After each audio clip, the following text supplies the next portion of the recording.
Hello, today we are going to do the presentation of meaningful use stage 2, how we are going to achieve it on the BlueEHS.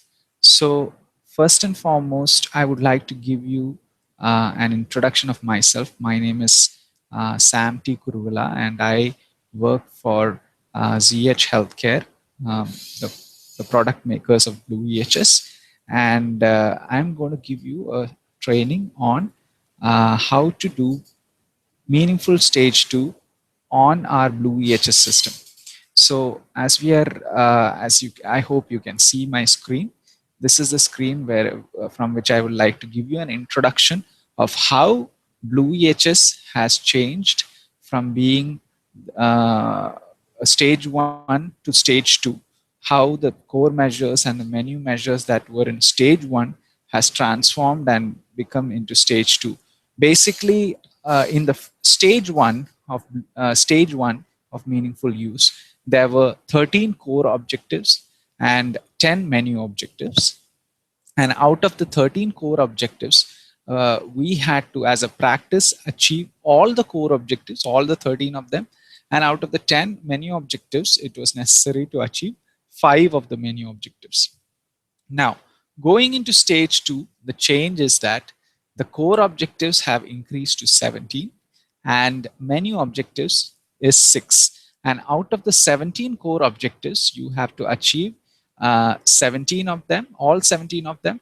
As far as the menu objective is concerned, out of the 6 menu objectives, you have to achieve 3 of them. So in stage 1, there was a total of 18 with 13 core and 5 menu that needed to be done. In stage 2, you need to do 20, which is 17 core and 3 menu objectives. So total of 20. That is an introduction on doing the BlueEHS stage 2, how you're going to do it, how you're going to progress doing the stage 2. Now, as you can see in my screen, this is the snapshot of how we are going to do it. Stage 1, 18 core objectives. Stage 2, 18 objectives in stage 1, 20 objectives in stage 2. Now, firstly, this is how I'm going to structure my presentation. In the first, as I gave you an introduction now, thereafter, I'm going to explain the core objectives. Out of the 17 core objectives that need to be done, I will be showing you how to achieve 10 of them in BlueEHS today. And out of the 6 menu objectives that are to be done, I will show you how to achieve 3 of them. You need to achieve only 3, but I will be giving an explanation of all of them, but only 3 of them today I'll be showing. The remaining 7 core objectives and the 3 menu objectives I'll be showing in the next presentation, which is meaningful stage, MU stage 2 in BlueEHS, how to achieve MU stage 2 in BlueEHS. That is going to be another session. So in this session, I'll just start off with the core measures now. Now, there are 17 core objectives, and I have listed them in this Word document here. The ones that I have marked in yellow, I will not be speaking on today. The remaining ones I'll be speaking on today and how to achieve this in the BlueEHS system. So the first one, I'm going to go into this document further into the area where I have written some description on those objectives. So firstly, the thing that I'm going to talk about is core 2, the second measure, second core measure. And the second core measures, basically what it is checking is whether the system gives a formulary for while you are e-prescribing. So basically, when you are e-prescribing from within the system, there is something called as drug formulary that is automatically generated within a prescription. Now, as far as new crop is concerned, which is integrated to BlueEHS, most of the BlueEHS users are integrated to new crop. So if you are integrated to new crop, this is a measure you do not have to worry about. If you are doing electronic prescription using new crop, you will be automatically having formularies attached to every prescription that you do. So if you look at this, the denominator is number of prescriptions written. If there are 100 prescriptions written, how many of them had a formulary attached to it? Now, formulary is something that is being attached to every prescription as far as new crop is concerned. So if you are using new crop, you will achieve this 100%. And the measure that it is talked about here is 50%. And if you are integrated to new crop and using electronic prescription, you will have 100% on this. So you don't need to worry about this at all as far as the core 2 is concerned. So only thing you have to be doing is to prescribe electronically through new crop to achieve this second measure. So I'll just go into the system just to start showing you where the new crop is, etc. Now let me just change my screen.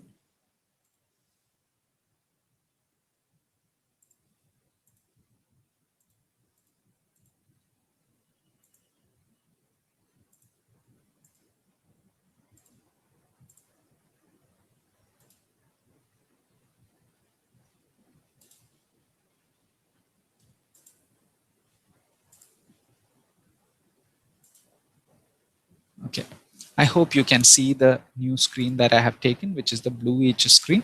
So in the BlueEHS screen, once you have logged in, I'm going to go into a patient.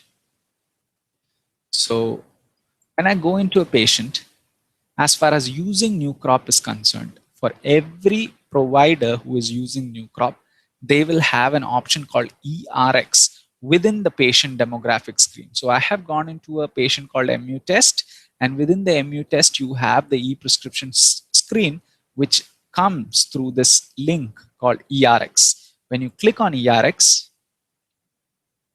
you come to this area where you can electronically prescribe and search your drug and electronically prescribes. And so if you are going to search a drug, say, I'm going to search a drug. I'm going to do a search. So all the drugs come. The formulary will be automatically attached to the left-hand side of these medications. So if you are doing, there's a formulary query that runs in the backend. So, as far as a new crop user is concerned, their screen will look somewhat like this. Basically, when you search a drug, it will show all the drugs here. Automatically, a formulary gets attached. So all you have to do as a user is prescribe medications through new crop. Basically, as long as you are doing that, that measure is taken care of. Just keep prescribing using the electronic prescription. Now just going back to the other screen.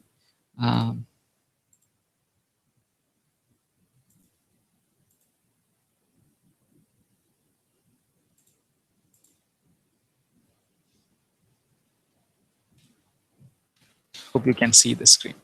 Okay, so this one is taken care of. Core 2 is taken care of. Now I will move to Core 3.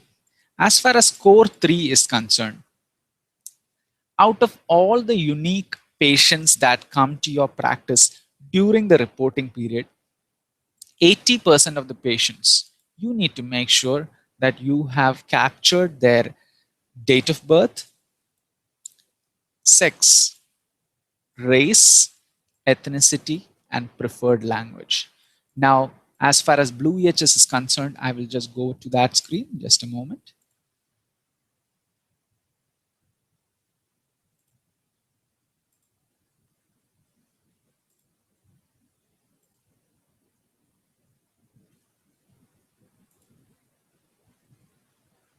So hope you are in this, you can see the screen now of BlueEHS. So I'm going back into the patient from the e-prescription screen.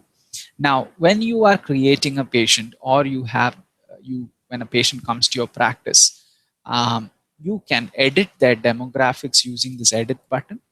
And when you edit their demographics, in the profile section, you have the area where you can enter their sex and date of birth. So you need to capture their date of birth, their sex, and inside the stats box, you have the option where you can select their race, their ethnicity, and their language. So you need to either select their language from here. You need to do all of it basically. You have to select their language, their ethnicity, their race, and under the profile, you need to make sure that their sex and date of birth is selected.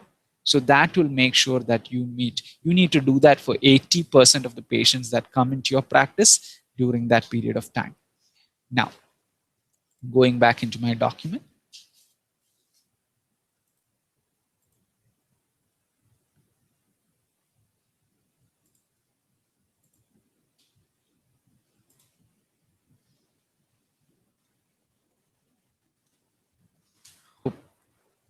That visibility has increased. So the next one is the core objective, which is record vital signs. You need to record vital signs for 8 during the reporting period. So you need to do that for 80% of the patients. And what you need to do is you have to record their height, weight, and blood pressure. This is what you need to do: height, weight, and blood pressure. And one of the thing is you have this vitals segment within the patient note taking area. Every note should have the vital section, and within that you have to make sure that the weight, height, and blood pressure is captured. Now I'm going back into the other screen.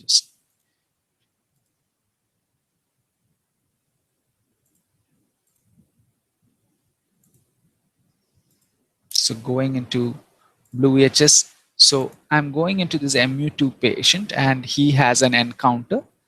So I'm going into the encounter of this patient.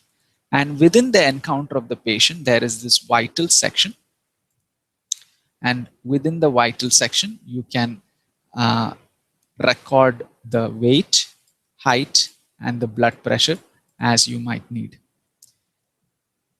Next, I'm going into the fourth core measure that I'm going to cover. So basically, you need to make sure that these three are captured on 80% of the visits of the various patients. You need to do that for 80% of the patients. So it is best to make it a practice to make sure that height, weight, and the blood pressure is captured for all the patients. Now, going into the fourth core measure that I want to talk about, it is, I'm going to change my screen.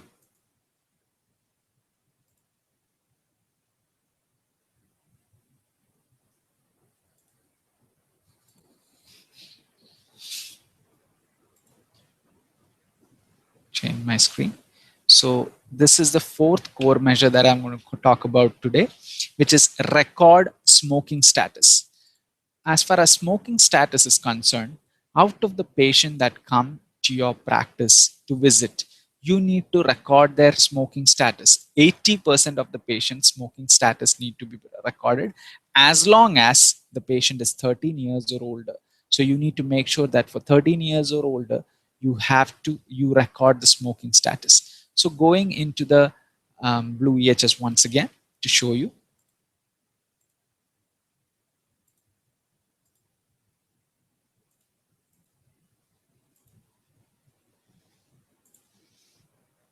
So in the BlueEHS, in the patient note-taking area, you will have the history section, HX or history section.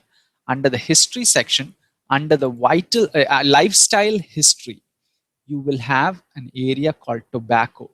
This tobacco will have various current or everyday smoker, never smoker, current someday smoker, or the various options with a corresponding SNOMED code that is attached to it. This is a standard form that will be there for every lifestyle history. You need to select one of these options and save it. So you need to record one of these options for 80% of your patients who are 13 years and older. That is the fourth criteria.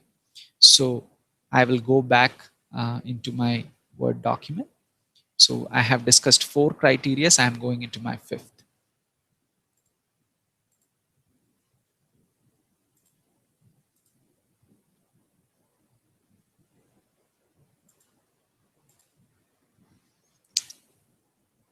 The sixth one, core 6, I will cover in the next section.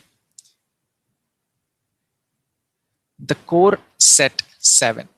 As far as the core set 7 is concerned, there are two segments to it. One is you have to provide electronic access, which is patient portal, to 50% of your patient. So you need to give 50% of your patient the access to electronic patient portal. So I will show you how to give access to the patients. And there is another part to this measure, that out of the 50% who are given patient portal access, you need to actually make 5% of them, not out of the 50%, the 5% of the unique patients that see you should log into the patient portal and view their information, either view or download, or view, download, or transmit their health information to a third party. But as far as our requirement is concerned, viewing will suffice. So if you make 5% of the patients view their health information, that will work. One of the strategies that you can do is you can keep a computer in your practice or laptop and make them log in then and there, at least 5% of the patient, because it might be difficult for you to actually tell the patient to go home and log in, and they might not. So you can keep a laptop in the practice so that you make 5% of them actually log in and view the information. So I will just go back into the BlueEHS screen. Just wanting to, just a moment.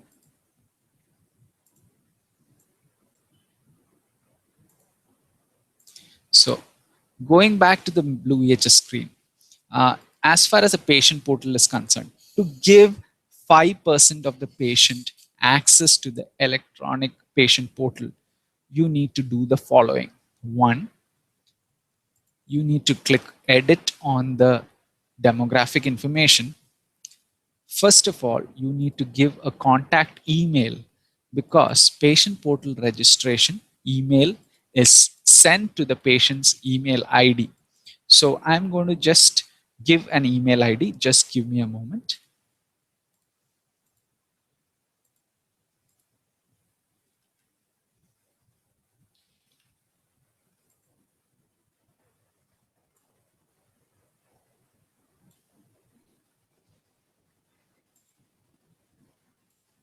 So I am putting in an email ID, which is webinar.zh@gmail.com. And I am also going to do another thing. This was under the profile. Under the choices of a patient, they have an option called allow patient portal. I'm going to make it yes. So you have to put the email ID, make allow patient portal as yes. Both have to be done. So once you save it, you have the option to save this here. When you save it, there is an additional button which is created here. This will only get created for patients who have patient portal, allow patient portal as yes. When you make it yes, this button gets created. So once you have created, given the email ID, put in the, make this as yes, and it's mandatory to have email as far as the patient portal going forward is concerned, because it is going to happen, the registration of the patient portal is going to happen, the activation is going to happen through the email ID of the patient. So then you can click on portal credentials here. Then a portal credential gets created for the patient through which they can use to log in and view information specific to your practice. So you can save this. So this will create an email. This will send an email to webinar.zh@gmail.com. So basically an email is sent to webinar.zh@gmail.com that such and such patient portal has been created for you. You can log in and view your clinical data within that. So what I'm going to do now is I'm going to log into webinar.zh@gmail.com as a patient. Just give me a moment.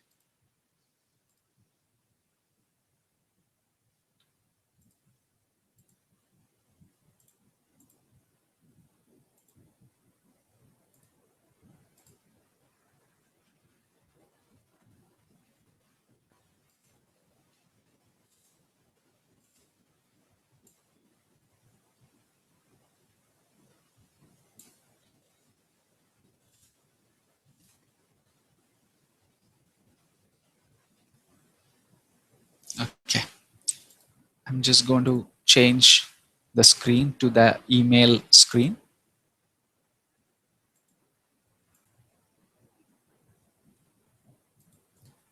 Hope you can see the screen now. So this is my email ID, which is webinarzh@gmail.com. And I'm going to click on this email which has just come to me, which is your portal credentials. So basically they have sent me the portal credentials with which I can log into this patient. And before that, they have also sent me an email verification where I need to activate the patient. So first I need to activate my patient portal using the first email, which is email verification. I can click on that, click on the link here. So when I click on the link, my patient portal gets activated. So I can now log into my patient portal. And along with that email, the username, which is your email ID itself, will be given. And then the password, which is the password to the patient portal, is also there. So I can just sign into my patient portal. This is the first email that you get. You can verify using this link and log into the patient portal with the credential that they sent to you. Now, the second email basically is the credentials to log into your data, your specific data. Now, if the patient goes to two providers that are using BlueEHS, two providers, in that case, this credential will be useful, because if they are going only to your, if they are going to go, if the patient goes to only one provider who is using BlueEHS, they really don't need this credential, because once they are logged in using their initial username and password, they can go and click into this account My Providers. When I click on My Providers, it automatically connects this patient to the database. The webinar was the database from which I created. So if you are, say, if your practice name is OVEZVI, you will be, the patient will be automatically connected to OVEZVI. Or if you are West Cardio, you can also connect to that. That will be automatically connected here. You don't need to worry about the second email that you have. So basically you had two emails. The first email was when you activated it and then you logged in. Both the credential are in the first mail, which is from ZH admin. The second credential you really don't need if the patient is only coming to you as a provider who is using BlueEHS. They will automatically be connected to you. They will have to just log in and click on My Providers, which is on the left-hand panel, which when you log in first, it will be on the left-hand panel. On the, I can just show that to you again so that you can log out from the patient screen. And I'll go into the email and I'll just log in again so that you can see the My Providers clearly. I'll just put the email ID and the password which came in the first email. Log in here. Go into My Providers here on the left hand side. You will automatically be connected, and the 5% of the patients need to do this. This is what 5% of the patients need to do. So you give 50% of the 50% of the patients who come to your practice, you need to give the patient portal access. That is, give their contact email ID, allow patient portal as yes, and save it, and then click on portal credentials so that a mail is sent to their email ID. That you need to do for 50% of the patients. And 5% of the patients need to go to their email, log in, and come into the screen called My Providers, and they can see their patient information here. As far as MU test is concerned, since no data is there, there's nothing that is showing here, but they can see all their information here. The clinical data that is allowed by the care coordination demands that are placed for MU, it will be seen here. They can see they can try and book appointments. They can view their ledger, etc. Any test results that might have come, they can view from here in the patient portal. But all you need to do as far as MU is concerned is once they have come into the screen, it is done. Now, one of the things that I want to mention about the second email is if they are connected to multiple practices, say they come to webinar as well as a practice called OVZVI, then there will be an additional tab along with webinar called OVZVI, which will come here so they can view their information also. In that case, your the webinar, to log into webinar, they might have to give the following credentials, which comes with the first email, because this is going to be specific for your practice for that patient. The BlueEHS, the patient portal is a common login, but for the practices, there is a separate login, which they might have to use the second email for. Now, if they forget this email, you can always click on patient portal credentials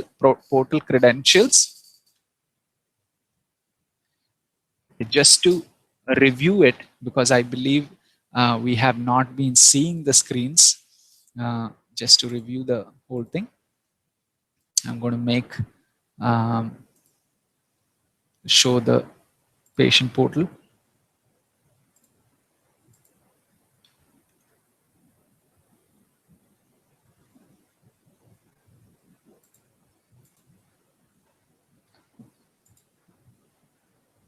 Okay, I hope it was being seen. There was not a problem. I was just thinking that you might not have seen it.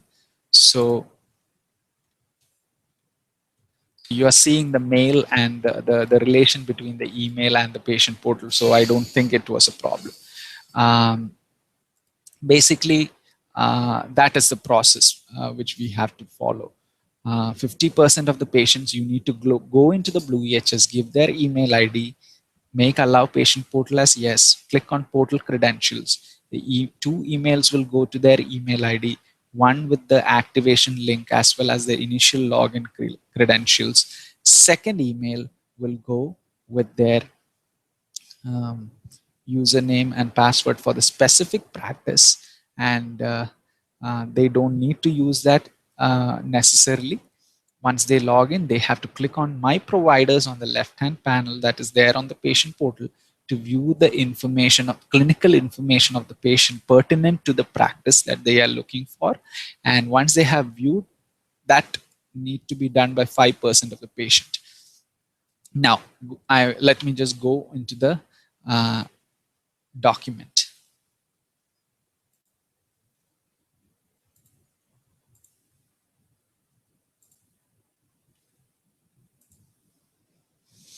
So this is the one, core 7, patient electronic access, 50% we are giving, 5% they need to view it.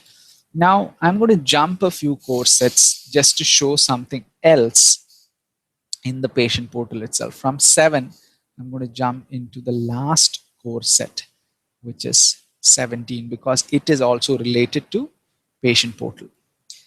Out of all the patients that come to your practice, you need to allow, you need to have 5% of the patients send you a secure message.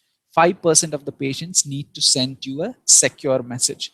Now, to allow 5% of the patients to send you a secure message, you have to make them give you a message from the patient portal. So I'm going back into the screen where I was showing the patient portal.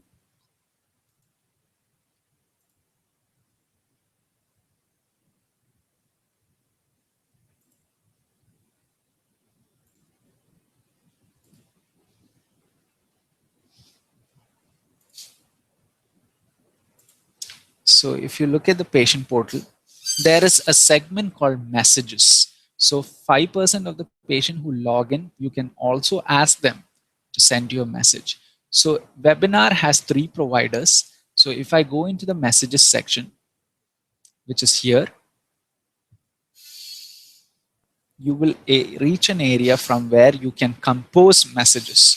So they need to just click on compose, select the provider. So there are 3 providers in webinar. All the providers should be listed here.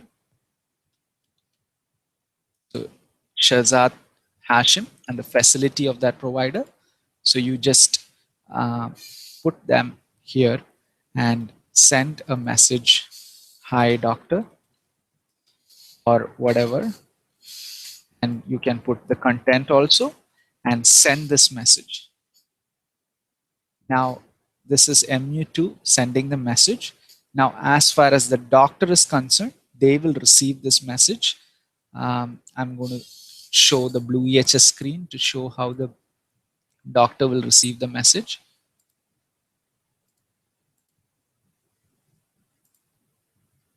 So as far as the doctor is concerned, when they go into their screen, if I click on MU test,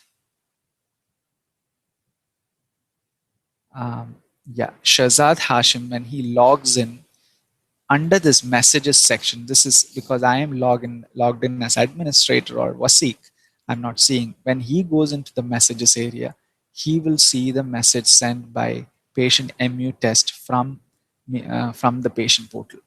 So like what I was talking, the patients who log into the patient portal, 5% of them need to send a message.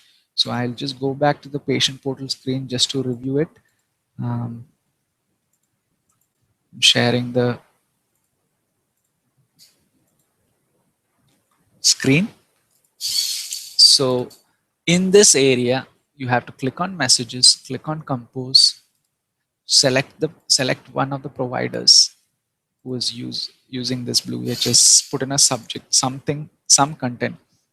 So you need to make 5% of the patient do this. So just to review what we learned as far as the patient portal is concerned, I will just go back to my document.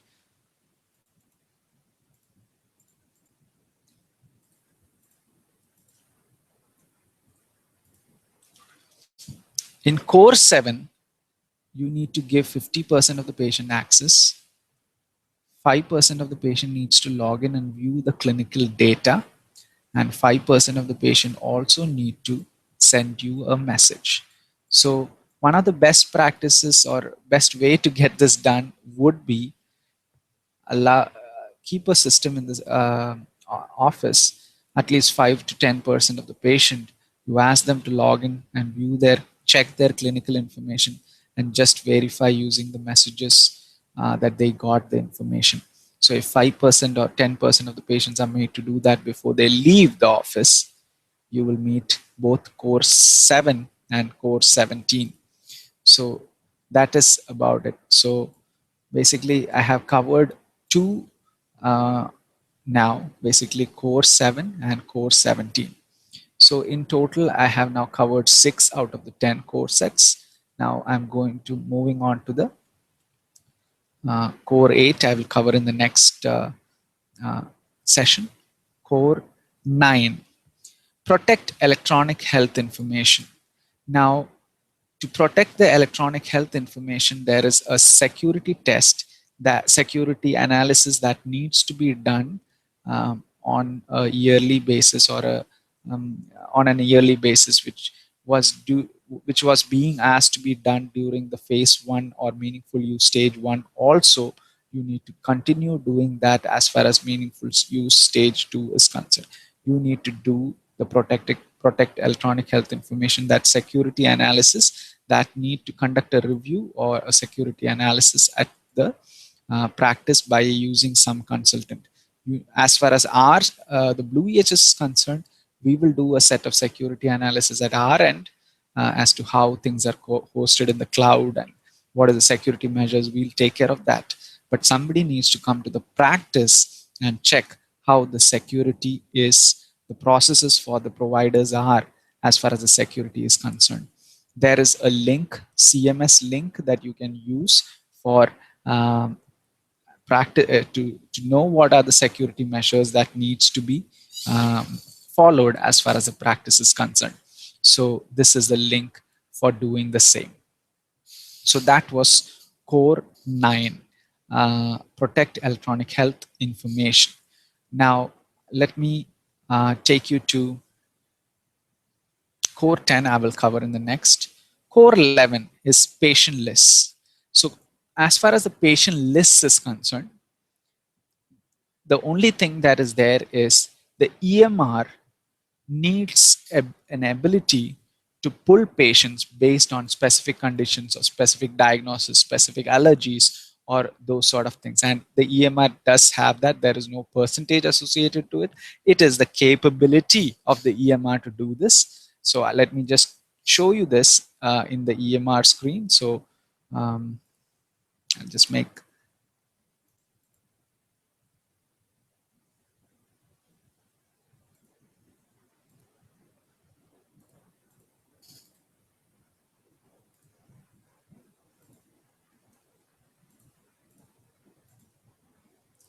I hope you can see the EMR screen right now.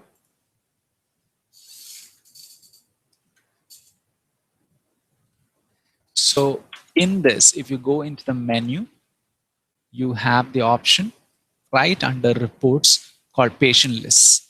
If you click that, you will have the area from where you can search for patient, encounter start date, end date, based on allergies, medications, encounter diagnosis, any surgical or medical problems that you have. You can all search on the basis of any of these things. And this capability to do the search is what is required for meaningful use stage 2. It is not any number that you have to meet, the capability to do a patient search. So as I have said, under the menu, you have to come under reports to an area called patient lists to pull this report. So that is that criteria.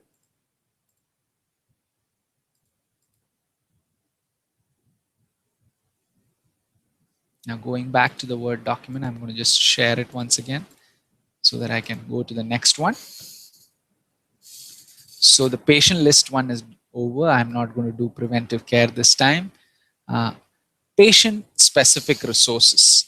Now you need to give patient specific resources to 10% of all unique patients. Now, one of the things you can do is you can keep resources printed out at your practice from various sources or any sources, and you can give to the patient while they are walking out of the practice. And you need to do a checkbox to record that you have given a resource to the patient, educational resource to the patient. Now, where is that? In the EMR, I'm going to show you right now where to put that checkbox. So I'm going to go back to the EMR screen.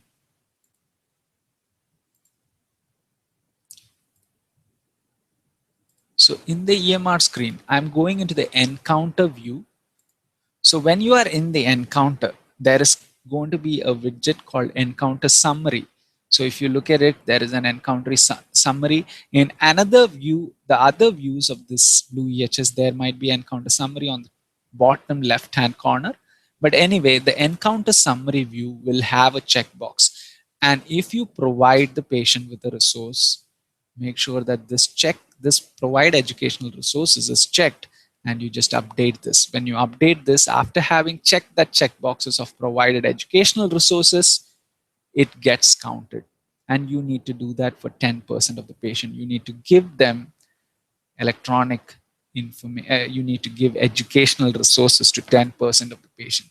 As far as our EMR is concerned, it has the capability to search for content, but that is, as you just need to make sure that 10%, whatever information you have given it to them, you give to them, and you make sure that at least for 10% of the patient, you have checked the check boxes. 10% of the office visits. So number of people who come to your clinic, at least 10% of the patients, you need to make sure. So, but one of the best practices would be give it to a good number of patients, some resources, which is printed out in a piece of paper, and give it to them. So that was core 13.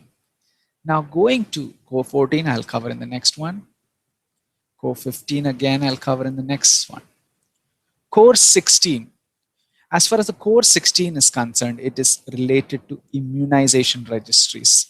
Now, this is a criteria that you will have to, as a practice, will have to look at your local area and see or talk to peers who are doing meaningful use from your area, because Ohio might have a different rule, California might have a different rule, because it is based on the capability of the local registries who collect immunization data. If there is capability in your area to collect these kind of data, there is some registry doing that.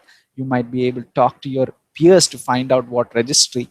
In certain states, though, there might be no registry capable of getting electronic data. In that case, you can file for an exclusion. Or if there are other criteria, provider doesn't administer any of the immunization to any of the populations for which data is collected. If it doesn't, if immunization is not given, it you don't need to do that. The provider operates in a jurisdiction for which no immunization registry is capable of accepting the specific standards used. So if there is the, if they are not able to collect, the provider operates in a jurisdiction where no immunization registry provides information timely or capability to receive immunization data. Again, if there is no capability there in your local area, you can file for an exclusion. Or if you don't do immunization, you can file for an exclusion. The best way would be to talk to your peers to find about this, because this is a data submission. um, okay, I think I was showing the other screen. I'll just switch screens.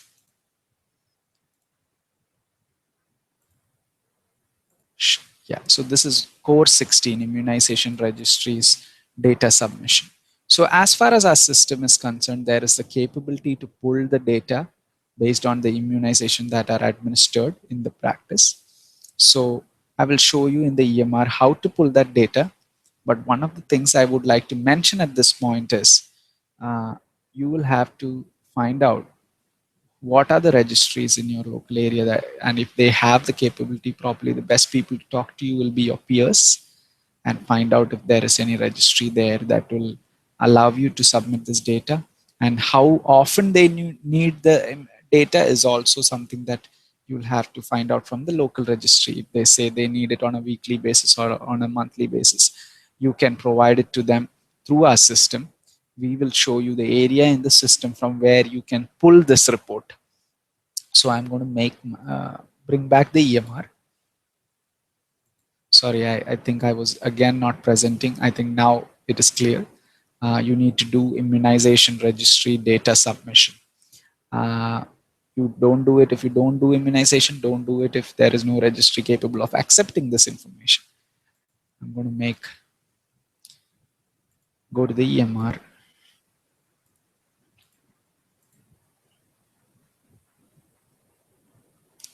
I'm just going to, under the main menu, you have an option called care coordination. So you go into care coordination, and under care coordination, you have an option called immunization. From immunization, you can click on the search button and you can search for the CVX code for which you want to search the information. So, and just click on search. It will pull the report of the code for which you want an information. So you can easily find out the data corresponding. So in our system, if there was any CVX code, if the CVX code is administered, you can search. So if the registry accepts certain kind of immunization, you can search for it under this report using the search option, and find the data corresponding to it and send it to them. The system is capable. The only thing is whether the registry is capable. We have to find whether the registry is capable. In that case, you can easily find out from this area, that report. Similarly, just wanting to go back to the Word document.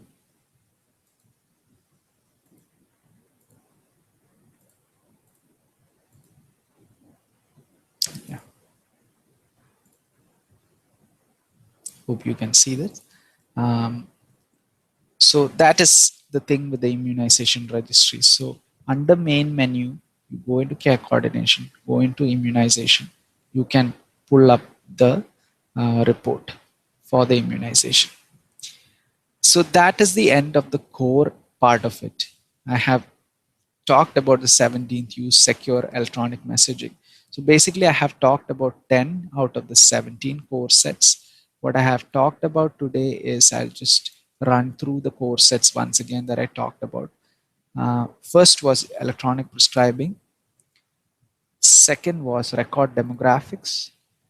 Third was record vital signs. Fourth was record smoking status. Fifth was patient electronic access.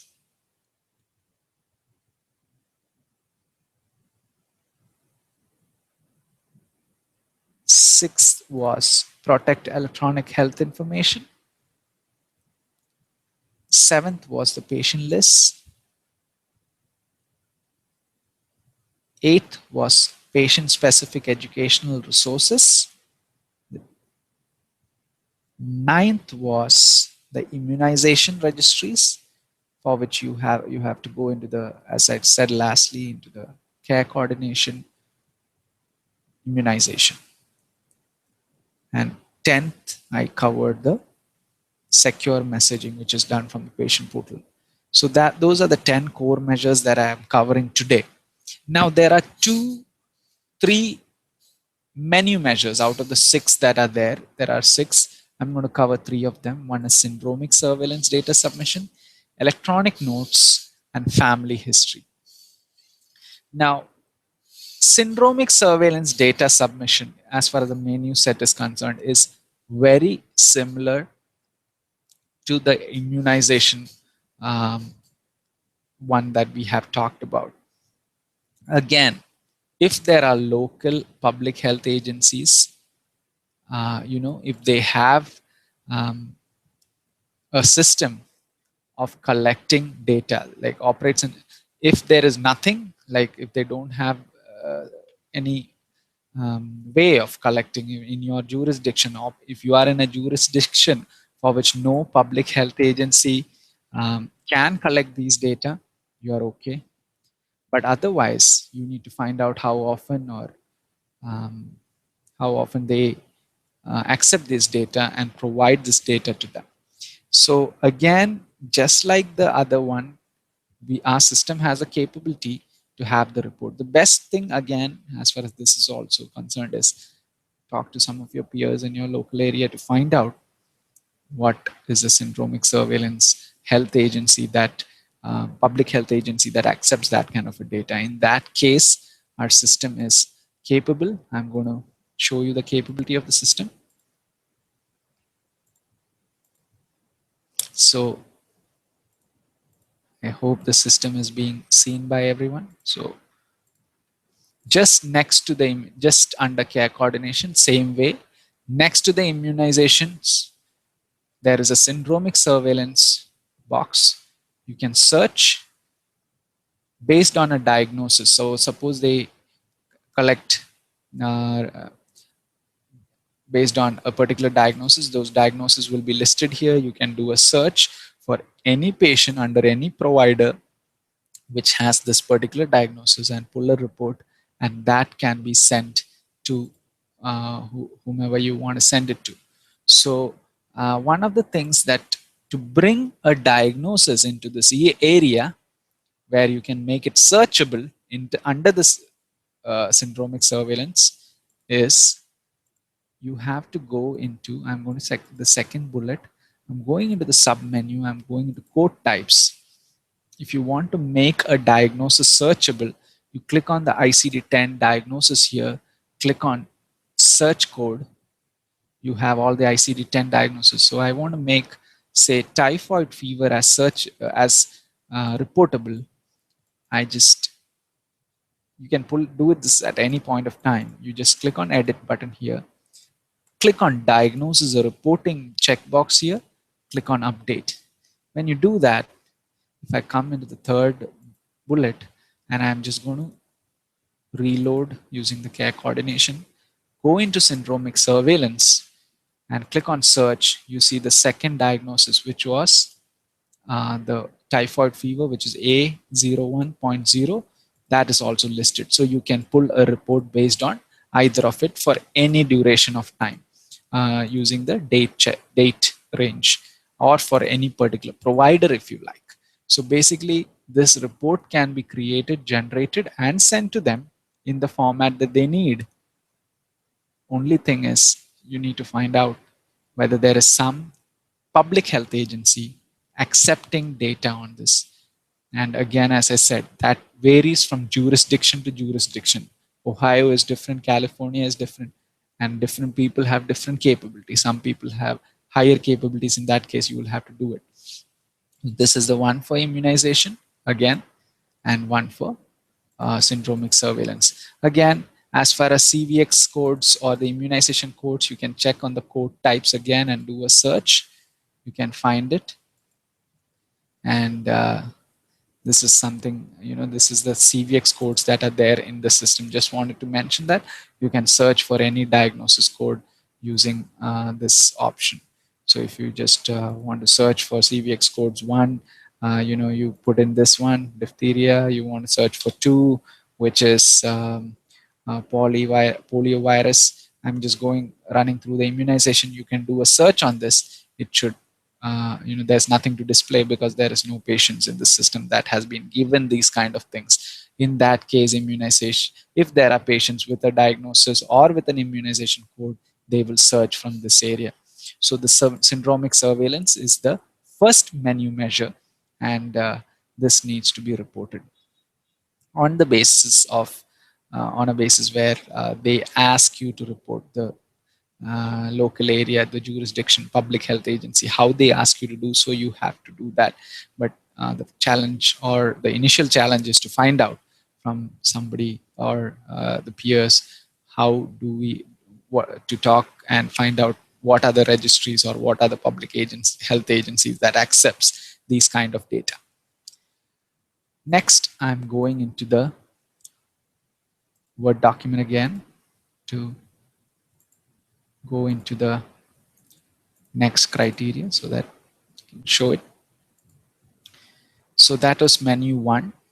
Now, as far as menu 2 is concerned, 30% of the visits should have searchable note taking. So as far as the note taking is concerned, you need to make text searchable data within the note. So what we can do is, as for 30% of the notes need to have that, where the capability of being text searchable. So I'm going to the EMR screen to show you how to do that. So just a moment.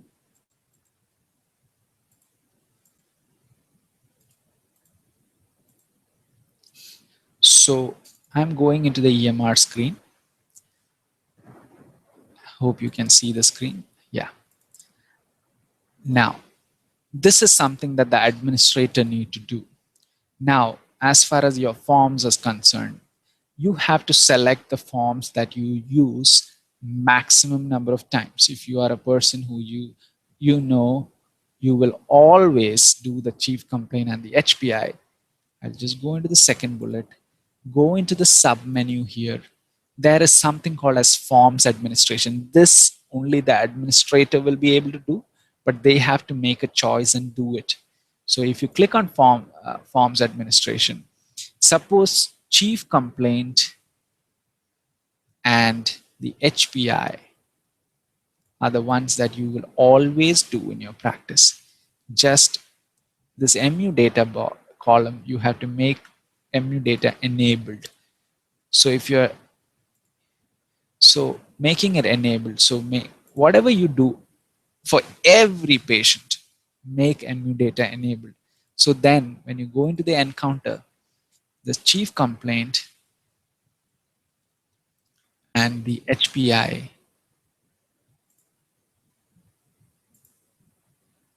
chief complaint and the HPI will be text searchable.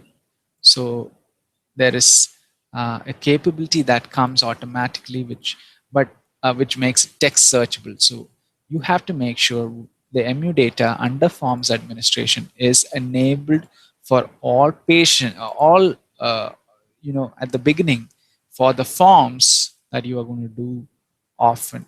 So you just make this on. This criteria will be taken care of. If you want to make it for all, you can do so. All the forms that you're using, you can do so.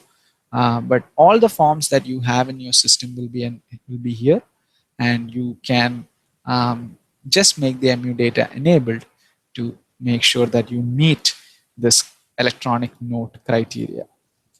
Going back to the Word document,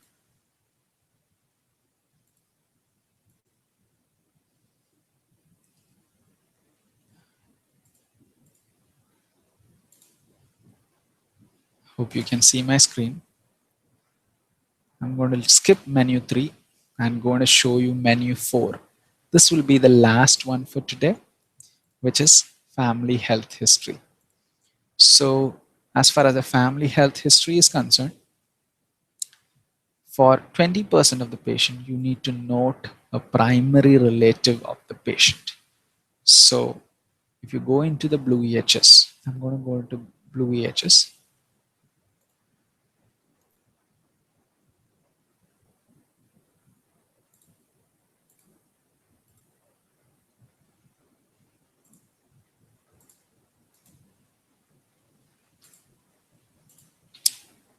In the note-taking area, under the history section, in the family history, there will be a segment where you can mark the primary relative. So at least for 20% of the patient, you need to mark at least one problem that the patient has, which is associated to a family. Check on that. There's a plus button that pops up next to it. You can click on that plus button, choose whether it is a father, mother, sister, brother, or etc. Now, if you want to add an option to this, you have this button here. You can add an additional option called brother if that's what you need. Add a new option, save it.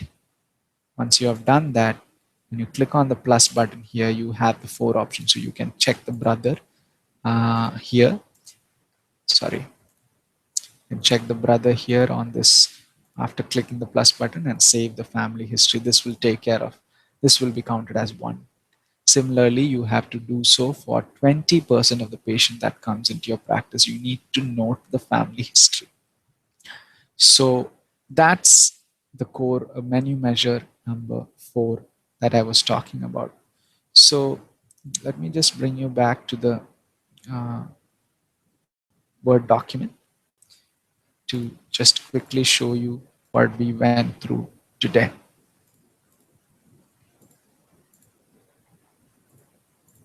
If there was anything that was missed in some way, I can just do a quick recap. This you need to do for 20% of this patient. You have to mark the primary relative.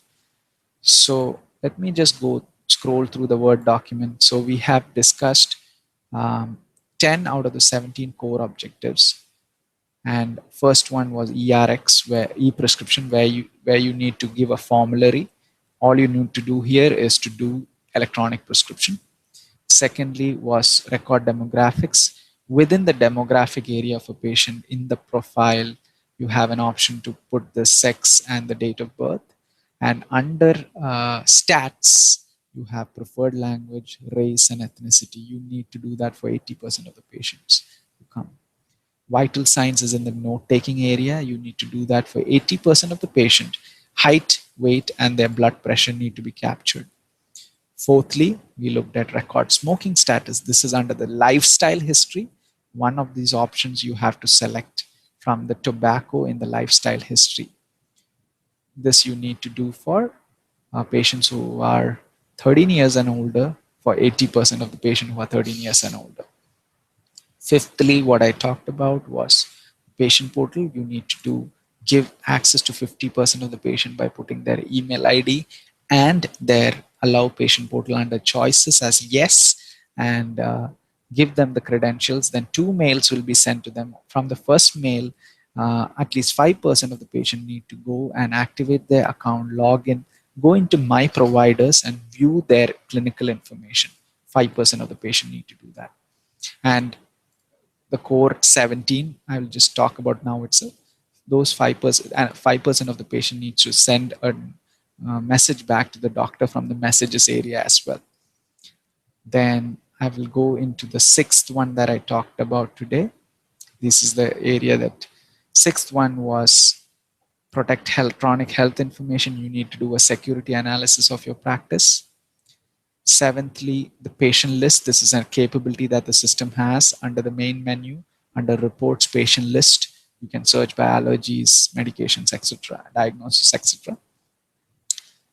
Eighthly, what I talked was the patient specific education resources. Give them some printout of specific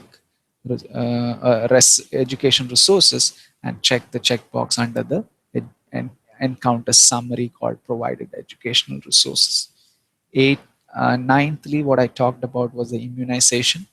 Under care coordination in the main menu, there's an immunization option from where you can search for the CVX code, search for the data, and send it to the respective registries what they need. But then you need to find out what registry is going to accept it and whether there is any registry at all who can accept it, and how, and if there is, you need to find out how often they need it and provide the reports accordingly. And finally, I think what I talked about, a repetition of what I said earlier, the messaging, you have to go make 5% of the patient has to do the messages that they message back to the patient, to the doctor or to the practice. As far as the menu is concerned, there are three, which I discussed: syndromic surveillance. Syndromic surveillance, again, you have to search for the public health agency and find out and send messages, send reports to them from the main menu, care coordination, syndrome surveillance. Any report you can make diagnosis reporting through the code types and send it to, and easily pull a report and send it to the health agency that accepts it. And electronic notes, you make MU data on within the forms administration, and you will be able to meet this. This is 30% of the patients. And lastly, but not the least, family history. For 20% of the patient, you need to mark a primary relative. If you do that, that will be more than sufficient. So that is just about it. I have covered 10 out of the 17 core sets, 3 out of 6 menu objectives. The next session, I will be covering 7 core sets that are remaining, which are marked in yellow, and the 3 menu measures that are there. So that will be the next session. I think that's just about what I wanted to talk to today. I think if you have any queries, I will wait for 30 seconds. You can, and if I don't find any, I'll just close the session. I will wait for your message for 30 seconds. Thank you.